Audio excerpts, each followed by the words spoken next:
Љубителите на книгата го искористија и последниот ден на сајмот за да купат нови наслови и да ја збогатат својата библиотека. Представниците на неколку издавачки куќи изразија делумно задоволство од бројот на посетители и од продажбата на книги. Една од забелешките беше и малиот број албански издавачки куќи и нивното несоодветно систематизирање.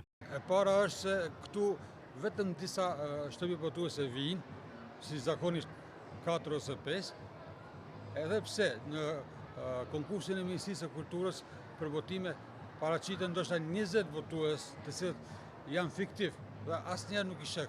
Në asnjë mënyrë librat e tyre nuk qarkullojnë as në panajire, as në për vitrinat e librarive, dhe ne jemi disi sikur në geto. Edhe ashtu na ka lënë në një cep, edhe pak vizitor.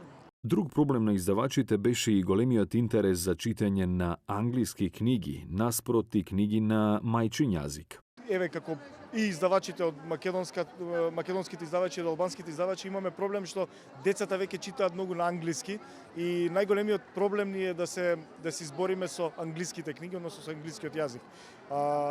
Ние како помали групи на јазици мислам дека треба да се избориме да ги привикнеме да читаат на нивниот мајчин јазик. Па сега баш тоа се размислуваме што да купиме. Јас се размислував дали да земам англиска книга или некоја љубовна. Страв ми е да не го изгубиме нашиот јазик македонскиот со тоа зборувањето на англиски.